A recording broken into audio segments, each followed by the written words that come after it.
Welcome to the Variety Streaming Room and today's episode, The Tipping Point, the Future of TV Advertising. I'm Heidi Chung, media analyst and correspondent for Variety Intelligence Platform, and I'm so excited to hear more about how advertisers are focusing on connected TV to reach expanding streaming audiences.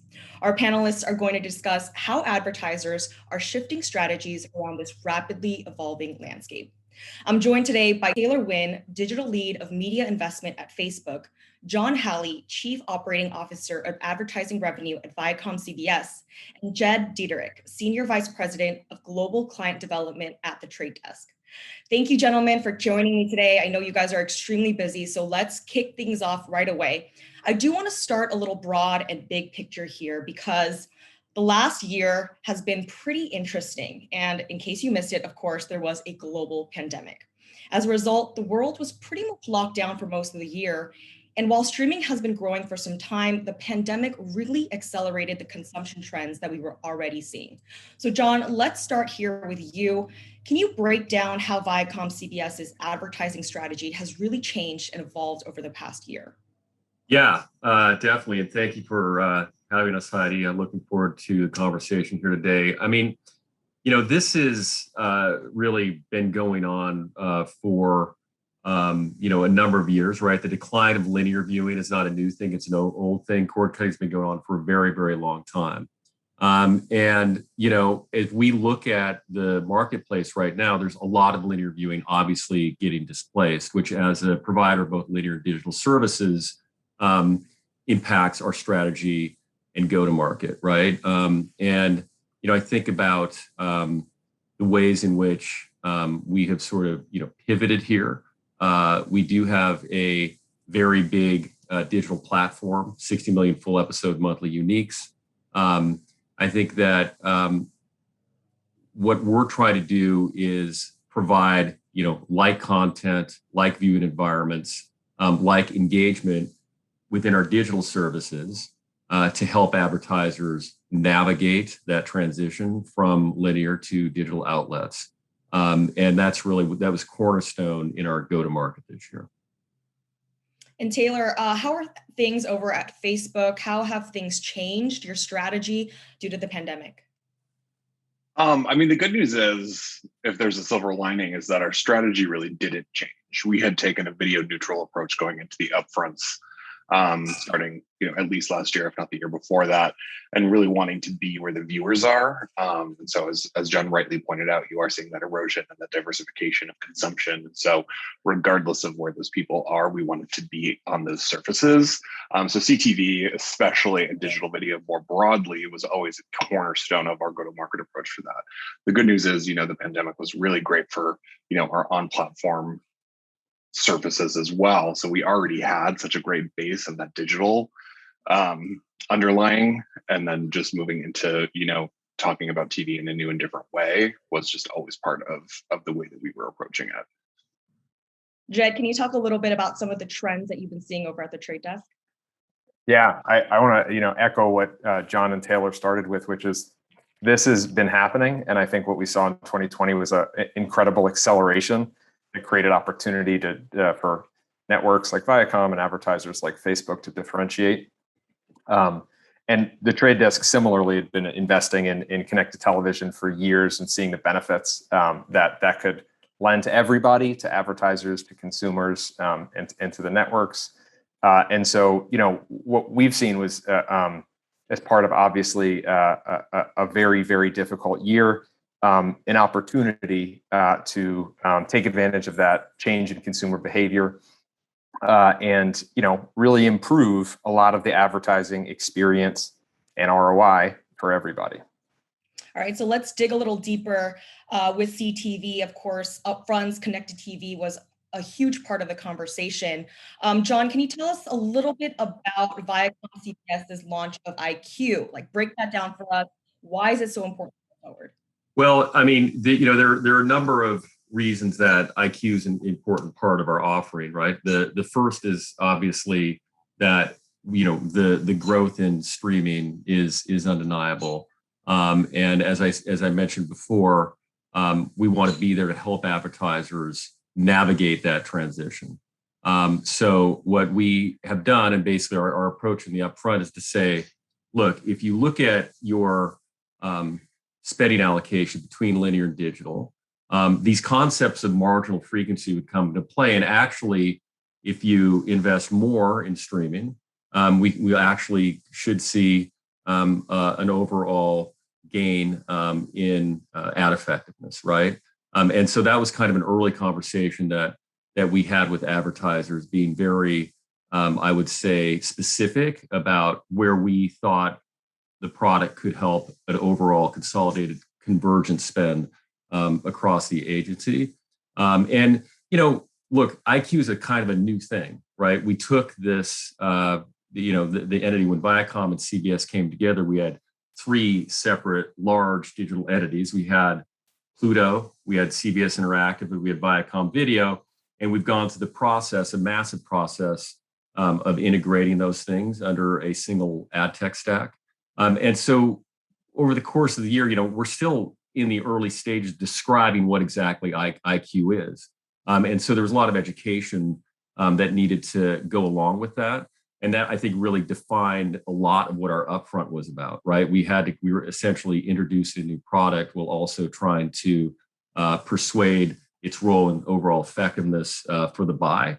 And it was really, fun. It was central to our total consolidated pitch to advertisers. Ultimately received very, very well, but much more of a process than you would expect if you were entering an upfront with no real product changes year over year, right? So it was an upfront unlike any that we have experienced because of that. We got through it. I think both sides pretty happy. Looking forward now to activating against this big consolidated footprint. Taylor, so when we're thinking about connected TV, let's dive a little deeper into what you were talking about earlier. How does it fit into the overall video strategy over at Facebook? Should we start thinking about it as, the centerpiece almost of that digital video push there? I think it's relative based on consumption, right? And so the investment is going to reflect the audience, I think, across all channels. CTV is no example. But ultimately, like I said, what we wanted to do was just kind of get in front of the users that we want to reach. So depending on where our target is, that's really where we want to end up. And the great thing about, again, the diversification of this space is that there's now more places to do that in a way that's a little bit more measurable. So like nearly every advertiser in the world, especially one that's as digital forward as we are, we get asked quite a bit about, what did we get for X dollars and what have you. So it really becomes, number one, a question of measurement and making sure that the efficacy of those buys are maintained. And really strategically, when you start to think about it, it really becomes a frequency conversation as well. So as you look at your holistic approach for video, it's like, okay, if we got them on CBS and then we got them on Paramount Plus, like what does that look like? Is there sequential messaging? It becomes a really nice collaboration between media and creatives so that we can have those more robust conversations and bring a more effective message, hopefully, we'll see, to life in that context. So it's really like, what is the sweet spot of all of those surfaces and all of those ways that are similar, even though the pipes might be different, and how we communicate with those key audiences and making sure that what we're giving to them is not only valuable, but also achieving the campaign goals that we have set out. I would love to just build on this. So both John and Taylor just talked about frequency a little bit, and I just, it's too important not to talk about, in my opinion. I mean, we've seen advertisers through investing in connected television decrease their cost per reach by 30% and in connected television. And that's been about their control of frequency more than almost anything else. And so, there's these amazing opportunities that Taylor talked about through things like sequential messaging. There's also the concept of just the incredible excess frequency issues that, TV and forms of connected television have had in the past. And what you get by taking that excess frequency and reinvesting it in incremental reach at optimal frequencies. That's where you see the distribution more effective that John talked about. You see performance, ROI goes up, cost per reach goes down, that Taylor started talking about. I see frequency control as one of the most important things for everybody to focus on. And I also see it as the path to connected television not having the same issues that we've seen in linear, with 20 ads per pod. If we don't want 20 ads per pod in connected television, focusing on successful identity resolution, focusing on successful frequency control in connected television, and focusing on breaking down the silos between those channels is the path to getting there. And also, Jen, I mean, just like Bill, you're both saying the right thing, right? It's audience first buying. It obviously leads to better KPIs, right? That's obvious, but a lot of folks don't focus on what the downstream impact of that is. If you're only showing your ad to the right person, it creates space for other ads to be shown to other people. And if those are properly targeted, at the end of the day, you get, in target hit rates with lower overall commercial loads. And, so the thesis here is fewer commercials, better viewing experience, more engaged viewing, better ad effectiveness. And that's a real opportunity for all streaming services, right? I mean, audience first targetability has the potential of reducing ad loads overall. That's very much what we're working against and creating it's called like an evolved superior television product. And that's what brands want, right? Remove the noise, give them cleaner environments to deliver their messages. I mean, to that point though, any of you guys can answer this, but aren't there concerns out there that there's just a limited inventory when it comes to connected TV ads? Like, what about the inventory concerns there? There's no question about that. And as you look to the longer term here, right, think about the amount of ad-supported television that has been displaced by ad-free television, right? You can point to Netflix as a primary driver of that, but there are a lot of other services there. The supply of long-form content is declining, and there's no doubt about that. So we are seeing a real supply crunch, which creates the imperative for things like unified ID and the use of data and more efficient routes to meeting targeted consumers. Yeah, I just want to tack on to that. Of course, there's a lot that's talked about around premium subscription services, but there's also another consumer trend that's been compounded by a lot of the economic effects of 2020, which is simple subscription fatigue. So if you're displacing your cable subscription with one ad-free premium content subscription, great, sounds like a good deal. If you replace it with 12, it's no longer a good deal. And a lot of, unfortunately, the economic pressures that people experienced in 2020 mean they're not willing to have 12, however many dollars a month subscriptions. And that's why ad-supported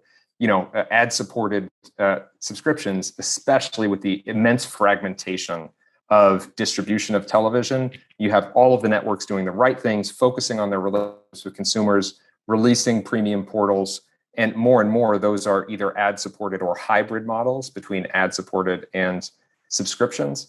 And so basically, there is a consumer element to this, which in my mind will mean the premium content that is ad-supported is growing, will continue to grow, and the opportunity for advertisers, I think, grows with it. And there's another important point here, which is advertisers do care about context, right? You can't displace linear viewing with anything. They care a great deal about that. So it's not just who saw my ad. I made that point about audience targeting, but where was it seen, and is that a place where I want my message delivered? It's not there isn't just a super broad definition around premium. It's not just professionally produced video. I do think you see in the marketplace some types of platforms try to equivalize video, right? Which I think if you're making a platform pitch, it's in your economic incentive to do so. But it's not really true. There are different definitions of premium, and advertisers are very keenly aware of content quality and its impact on viewing engagement. Just to go back to the inventory question that kind of started off this dialogue, it's like, due to those constraints, it's a supply and number one, it's a supply and demand marketplace, right? Like all marketplaces are. So if it's not there, then you can't buy it. And if there's fewer, then it's going to be more expensive. So then we have to think, and that goes back to kind of like the holistic view of video. So it's like, how does linear fit in, and how does that interact with CTV? How does that interact with online video? And what is that layering and interplay between them? Is there one, number one? And is that going to be different for each audience? And then how do we allocate the inventory that we want to purchase strategically, so that we're not only getting the inventory and the reach frequency goals that we want, but also reaching the audiences in a way that's going to be beneficial once again.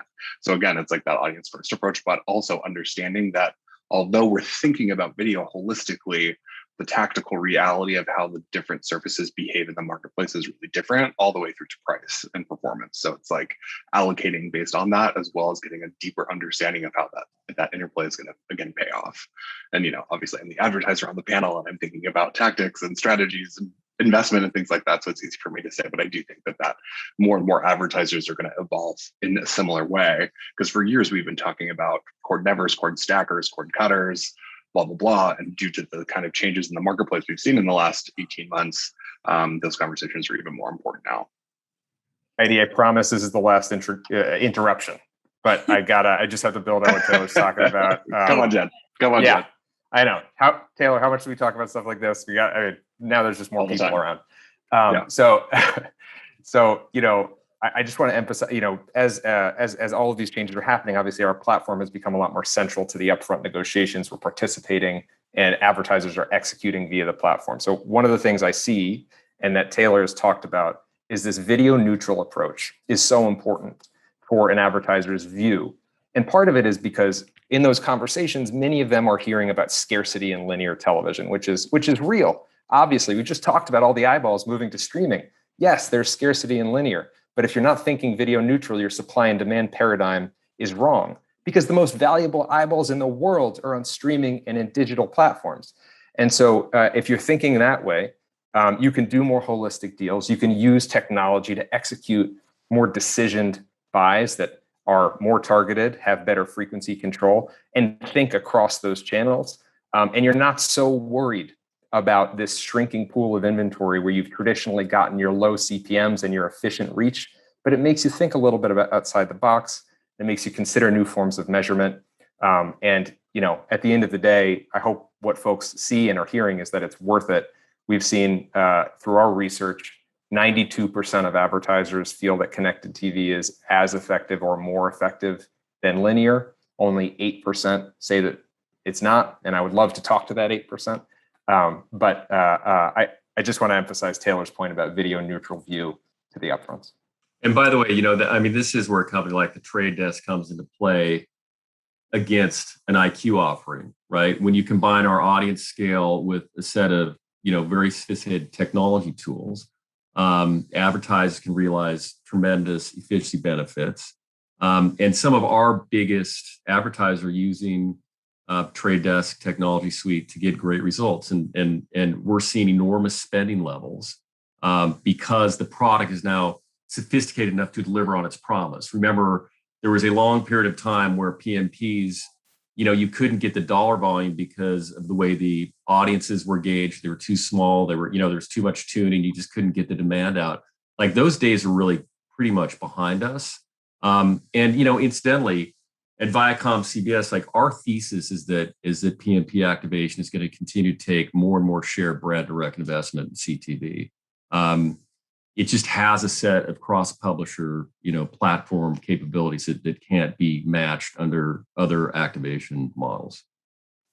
I love the PMP model, John, that you're talking about, and I just want to commend that offering and talk about the benefits of what PMP represents versus a programmatic guaranteed model or the more traditional direct IO model, which is this essential thing that advertisers are coming to demand of decisioning, the ability to pick which ad you want based on your data, your knowledge, frequency, context.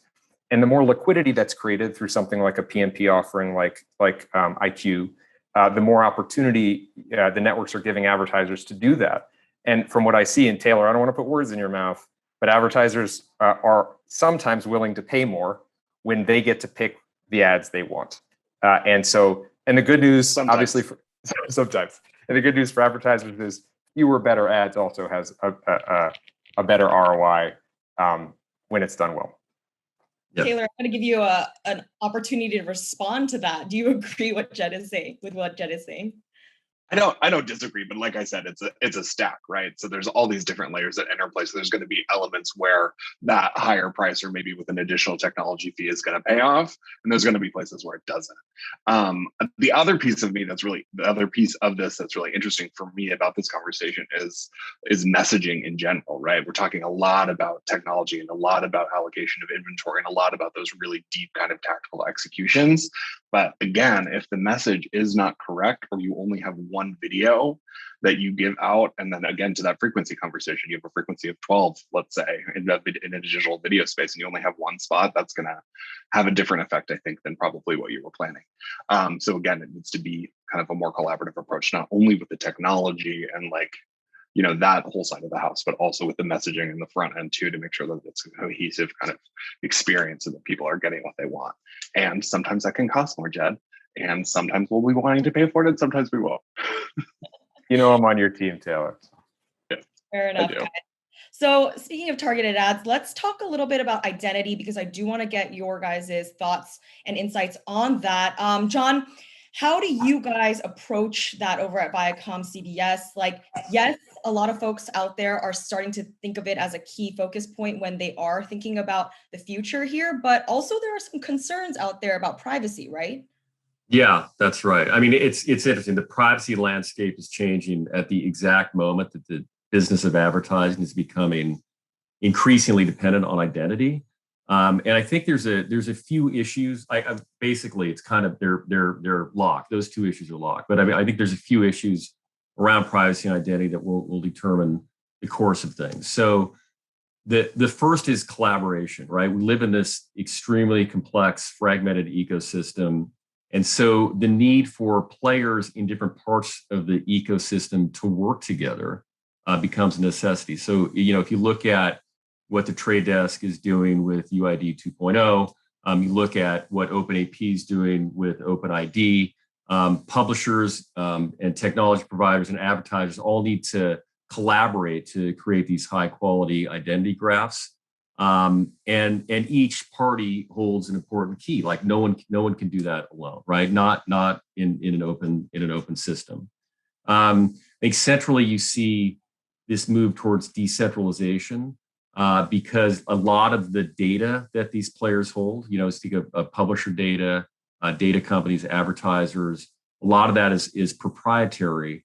The infrastructure that is required to facilitate that collaboration needs to be decentralized. So you see companies like BlockGraph, Snowflake, InfoSum.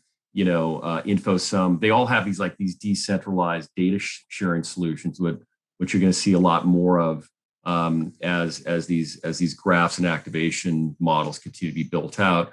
And then I think the third thing here in this space is workflow. We have so much information processing and passing back and forth. It's required in specific sequence, to support media activation. And it's like the more that there is, the lower the quality, the higher the cost, the more delayed the result. We think about these collaborative models, with all these parties in an open system. We need to avoid these sequences that create delayed campaigns and delayed billing and and on and on. That's like very, very painful for everyone. So I think like the vendor landscape here could be better positioned to serve ultimately the principals who are advertisers and publishers and the folks in between them, which would be platforms and agencies and technology providers. These are like super big challenges. But I think that, as we address these over time, and by the way, they're top of mind in a lot of areas. There's just like a lot of people thinking about it, but it's the dependence on identity, particularly in open systems, is going to create a variety. It's an obstacle course that we're going to have to work through over the course of the next couple of years. Jed, your thoughts on how advertisers should really be thinking about this as they look to potentially adopt identity? Yeah. two key things to think. I mean, Trade Desk obviously has taken an active role in the development of Unified ID 2.0 that John called out. Two key things to think about with Unified ID 2.0 in this context. One, interoperability with OpenAP and other ID-based solutions that are important. So think of those as interoperable. I completely agree with what John is saying about the importance of connected television. Identity is the most important aspect of decisioning. If you want to decision, if we want fewer ads per pod, if we want higher ROI in targeted advertising, identity in connected television is the first and most important thing to think about. The second thing is that Unified ID 2.0 is email-based, just like streaming television and other streaming channels are email-based. Consumers log in for a personalized experience of streaming content. Unified ID 2.0 is also an email-based identifier for more personalized advertising. So it's really well suited for connected television and for streaming channels and streaming content. Yes, everybody across the board, as John said, needs to embrace identity in television for it to work, because the alternatives, if you think about it, are video distribution from walled gardens, which carry 40% plus taxes typically. So if you want a cleaner supply chain, the advertisers and the networks getting more of the advertising dollars and the consumers seeing fewer, better ads, the whole industry coalescing around identity in television is central. Okay, so not that any of you need to know this, but I am a huge NBA fan, specifically the LA Clippers. And live sports, event consumption, programming, that's all extremely important to this space as well when we're thinking about connected TV, right? So Taylor, how is Facebook sort of leveraging CTV here when we're thinking about, live programming, live sports, and things like that? That's a great question, Heidi. We don't really think about CTV and live sports any differently than we think about live sports. So if, again, somebody is consuming a live sports content on a CTV, then we'll be there. If it's one of the live sports that triggers with our audience, we know we do a lot with the NBA. So if there's content there and there's different pieces of that we want to surround and be within and what have you, then we're going to be there. Again, it's sort of, I don't really think about it any differently than I would about linear until it gets kind of to like the buy activation phase. And Jed, how are you guys over at the Trade Desk sort of helping advertisers reach these audiences through CTV, live programming, live sports, of that nature? Yeah, well, first of all, Taylor, the Facebook presence, as I've been watching the NBA playoffs, as I watched The Last Dance, it's so awesome. So just shout out. Thank you. Yeah, sure. I know that's you. This sort of transition to live sports and programmatic and streaming has been happening also since before 2020, right? And 2020 obviously had a big impact on live sports. So what we've seen has been a lot of the networks coming in 2019, 2018, starting to understand how to introduce live, and a lot of buyers thinking about how to buy live, which is a different paradigm than on demand and most digital content that programmatic had been buying beforehand. So we developed a lot of best practices. At this point, I think it's at a point of maturity where whether it's the NFL or the NBA or major live tentpole events that advertisers like Facebook have an unbelievable presence in, there is a programmatic component to supporting those activations. All right, I want to sort of tie everything together here before we wrap things up. I know you guys aren't psychics, you don't have a crystal ball, you don't know where the future is going to be, but where do you guys sort of see this space evolving for advertisers when we're thinking about the growth of streaming? I mean, exponential growth really over the past year or so. So, near term, long term, if you guys could just give us some insights on where you think things will be, that would be great. Let's kick things off with you, Taylor. I think the industry at large, and really specifically through an upfront lens, has yet to catch up with the user behavior and consumption. What I mean specifically when I say that is we're entering the marketplace that's still really linear first. And I think all of the conversations that we've been having, throughout the last 40 minutes or so have been about how that's changing.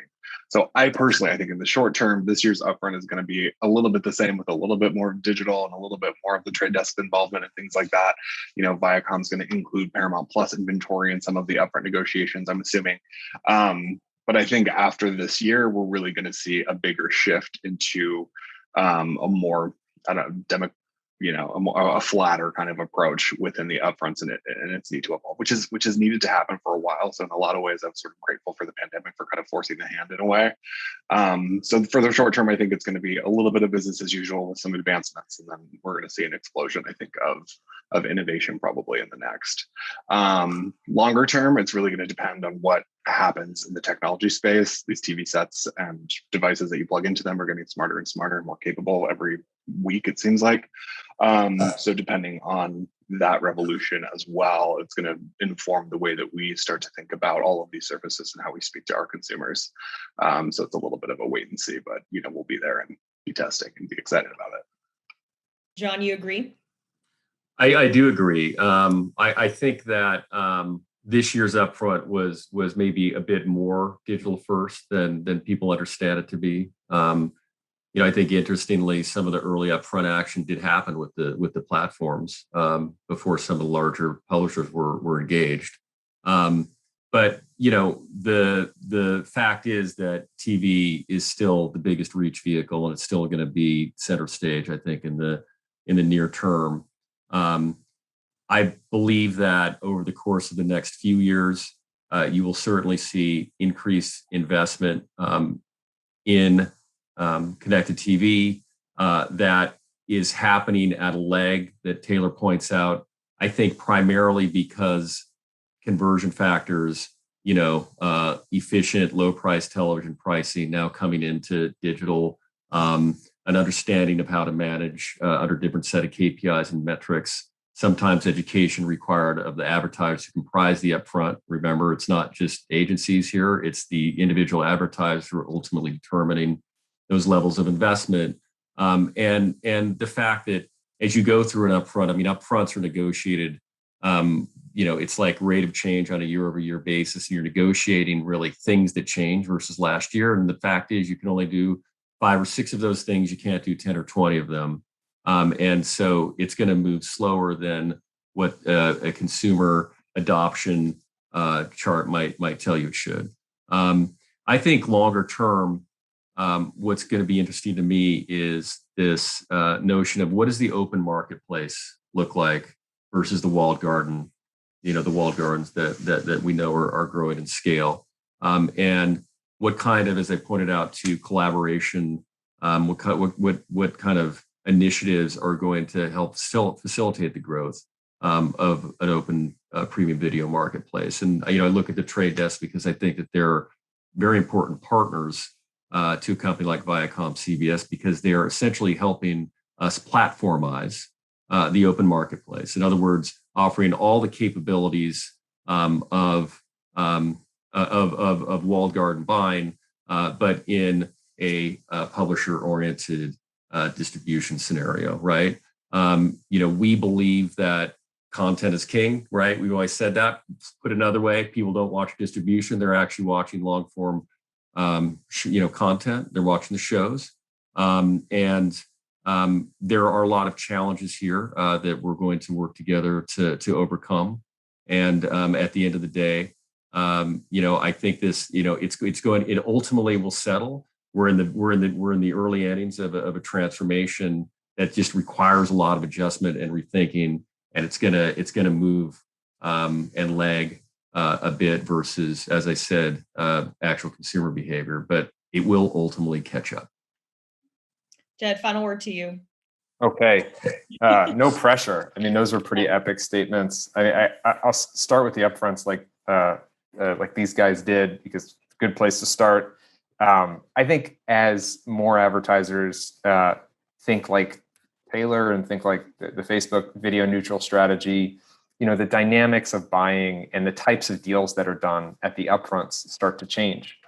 And the ability for advertisers to get decisioning, to apply audiences, to use identity for things like frequency, optimal frequency control, start to become a bigger and more important component of what those deals look like. And as more networks think like John and CBS, they will embrace that and want those forms of decision buys to count toward commitments and introduce products and offerings that will allow that and make a win-win out of that scenario. So I agree that that's starting really in earnest in this upfront cycle, but I think it's going to move fast because frankly, we're all just catching up to where consumers already have gone. I think the last piece I'll end with is maybe the most important thing that is evolving and has made enormous progress is just measurement in the CTV space. And so I think that's the thing to keep our eye on. I think we have so many new forms of measurement that are now possible in the world's most effective form of advertising in television, right? If you're thinking like Facebook and you're thinking about intent and favorability, then you have the ability to do things like run surveys in a closed loop ecosystem when you have multiple lines of business and you have to think about how those things play together. If you're an auto manufacturer, CPG, things like measuring offline events and offline sales. I mean, look at the movement in the retail media space, along with the boom in e-commerce, retail media measurement coming into digital and it's programmatic. That offers unbelievable new ability to measure business outcomes that are driven by television. So the evolution of measurement, I think, is really important. It'll play into the upfronts, but more than anything else, I think it will lead to more of this transition and more better advertising in television. Well, I mean, I'm still absorbing all the things that we discussed today, but thank you so much to our amazing panelists for such an insightful conversation. And thank you to our audience as well for tuning in. We hope you return for future Variety events.